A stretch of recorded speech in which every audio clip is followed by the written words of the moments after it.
munaasabad si qurux badan loo soo agaasimay ayaa lagu qabtay deegaanka Xariirad ee gobolka Salal. Munaasabadaasi oo dulucdeedu ahayd in 10 xildhibaan oo ka mid ah xildhibaanada cusub ee golaha deegaanka ee degmooyinka Saylac iyo Lughaya ay xilkii xildhibaannimo ee ay u hayeen xukuumadda Somaliland iska casilaan. Munaasabadani oo ay ka soo qayb galeen coqaasha waxgaradka beelaha Ciise iyo bulshada qaybaheega kala duwan ee ku dhaqan degmadaasi Xariirad ayaa waxaa munaasabadaasi ay xildhibaanadii la soo doortay kaga dhawaaqeen inay xilkii xildhibaannimo ee ay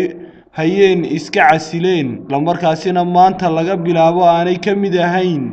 xildhibaanada cusub ee golaha deegaanka ee degmooyinka Saylac iyo Lughaya. maanta halka ku dhan 10 xildhibaan oo ka kala socda degmada Saylac iyo Lughaya waxaanu rabnay oo shacbiga u yeernay inaanu maanta bayaan siino cad oo aan uga warrano wixii dhacay jira iyo wixii aanu malag moodnay ama aanu go'aan moodnay inaanu idin sheegno. waxaa dhacay doorashadii ka dhacday laba degmay Saylac iyo Lughaya ummadda ka soo jeednay doorashada oo cadaalad darro ku dhacday aanu iska diidnay waanu dacwoonay dacwadii wax naga hoos qaaday waanu weynay Hargeysa aanu tagnay wax naga hoos qaada oo eega waanu weynay xogayaha komishanka degmada Saylac waxa uu sheegay inay 11 ka soo baxeen dhinacaan ka soo jeednaa dacwadii markaanu tagnay wax naga hoos qaada aan weynay rabitaankii shacbigeena aan eegnay waxaanu go'aan ku gaadhnay mar haddii cadaalad laga waayay dawladdii iyo komishankiina doorashadii cabashadaydii hoos u eegi waayeen la noogu daray waliba tahdiid waxaanu garannay oon maanta halkan idiga cadaynaynaa maadaama idigu aadna soo doorateen 10 xildhibaan ee halkan taagan waxa uu nin walba afkiisa kaga hadlayaa inuu xildhibaannimadii xilkii uu sida iska dhigay oo una maanta laga bilaabo xildhibaan hay ciise wuu diiday wixii laga shaaciyay doorashadii golaha deegaanka kadib degmooyinka Saylac iyo Lughaya sidaas daraadeed annagoo ah xildhibaanadii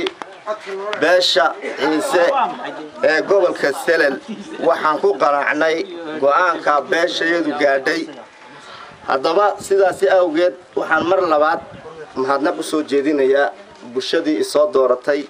meel kastay joogaan dalka iyo gudihiisa anigoo ka soo baxay xisbiga wadani kalsooni darteed waan is casilay xildhibaannimadii waan dhigay.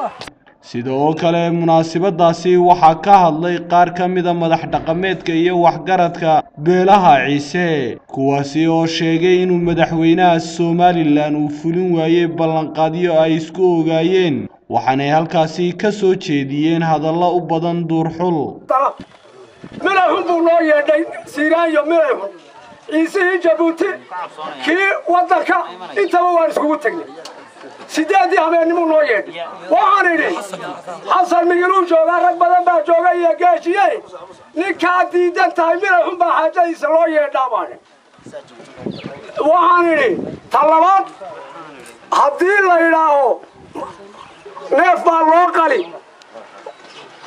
qofka aydi uu yaqaan baa cadka halku ka curay insa halka cadka ka siinayso waa meesha wuxuu baahnaa dawladda annaku walka waxa ka doonaynay nabadgelyo iyo waxaan dawladda ku lahayn baa ka doonay dad aflagaano iyo eeqo ku hadlaya ma ahayn dawladdu wixii way naga garowsan weyday doorashadii way naga garowsan weyday shaqada si ma lahayn dawladdu way naga garowsan weyday doorashadii kolkaa waxaan garanay raggii aan dooranay xildhibaanadii inay is casilaan ciise gartay annaguna waa ku raacnay. si kastaba ha ahaatee iscasilaadda xildhibaanadan ayaa ahayd mid la filayay kadib markii ay beelaha Ciise ay ka biyadiideen natiijada doorashooyinka golaha deegaanka ee degmooyinka Saylac iyo Lughaya. Khadar Maxamed Xasan Labaqayle shabakada wararka ee Geestiir